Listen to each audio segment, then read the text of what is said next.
The FedNow service will be available to depository institutions in the United States and will enable individuals and businesses to send instant payments through their depository institution accounts. The service is intended to be a flexible, neutral platform that supports a broad variety of the instant payments.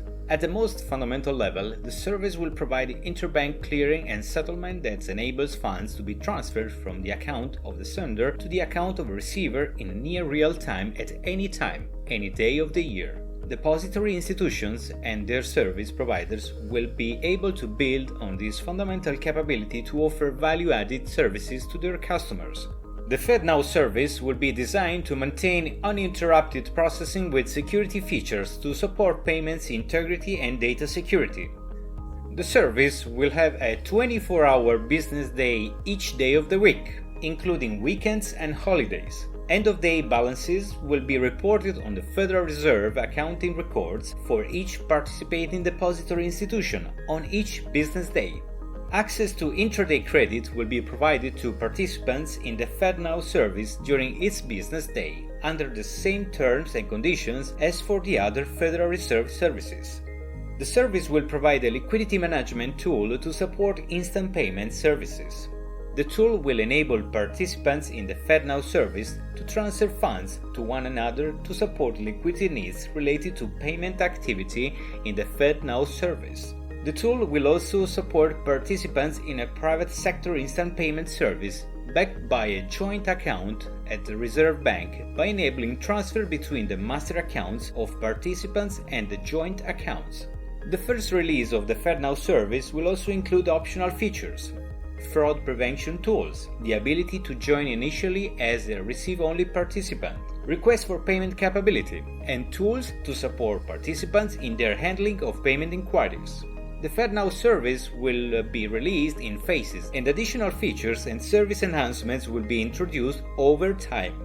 Other aspects of the service, such as fee structures and governing terms, will be announced prior to the launch of the service. The FedNow service will be deployed in phases, with the initial launch taking place in July 2023. As development of the FedNow service progresses, additional details will be available through established Reserve Bank channels, including more specific timing and implementation information for depository institutions. When it's integrated into the vast majority of US financial institutions, FedNow will allow instant USD settlement between USD residents on different levels, even if banks are closed, peer-to-peer, business-to-business, and business-to-consumer. For the first time, it will allow almost any financial institution to settle payments with other institutions instantly. This feature will eliminate the usual 3 to 5 business days timing of legacy payment settlements. As a result, it will give payees who rely on cash flows reliable intraday access to cleared funds. Admittedly, it will not serve everybody. Its functions are limited to customers in good standing with qualified US financial institutions. But, per Pareto's principle, FedNow might only connect 20% of the world's population on a peer-to-peer basis, but it may still connect 80% of the world's peer-to-peer electronic payments. In terms of security, the Fed already settles trillions of transactions every day and has limitless data and throughput capacity via government-managed data centers. FedNow's centrally managed database will allow for highly scalable transaction processing. This is, of course, the advantage of an entirely centralized approach to digital payments. Scalability remains an issue for any digital assets that prioritize decentralization. FedNow, in contrast, is 100% centralized and, therefore, scalable with nearly limitless throughput. Also, FedNow offers some features, like alias-based payments, which could include a Fed directory.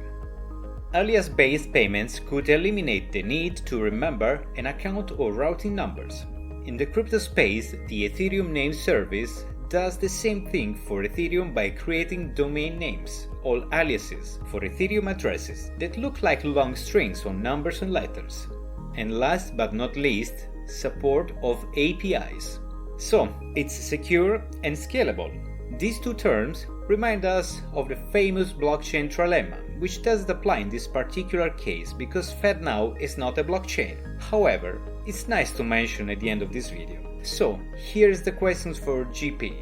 Where is decentralization? Let us know when you will find it. But until then, Bitcoin remains a valid alternative.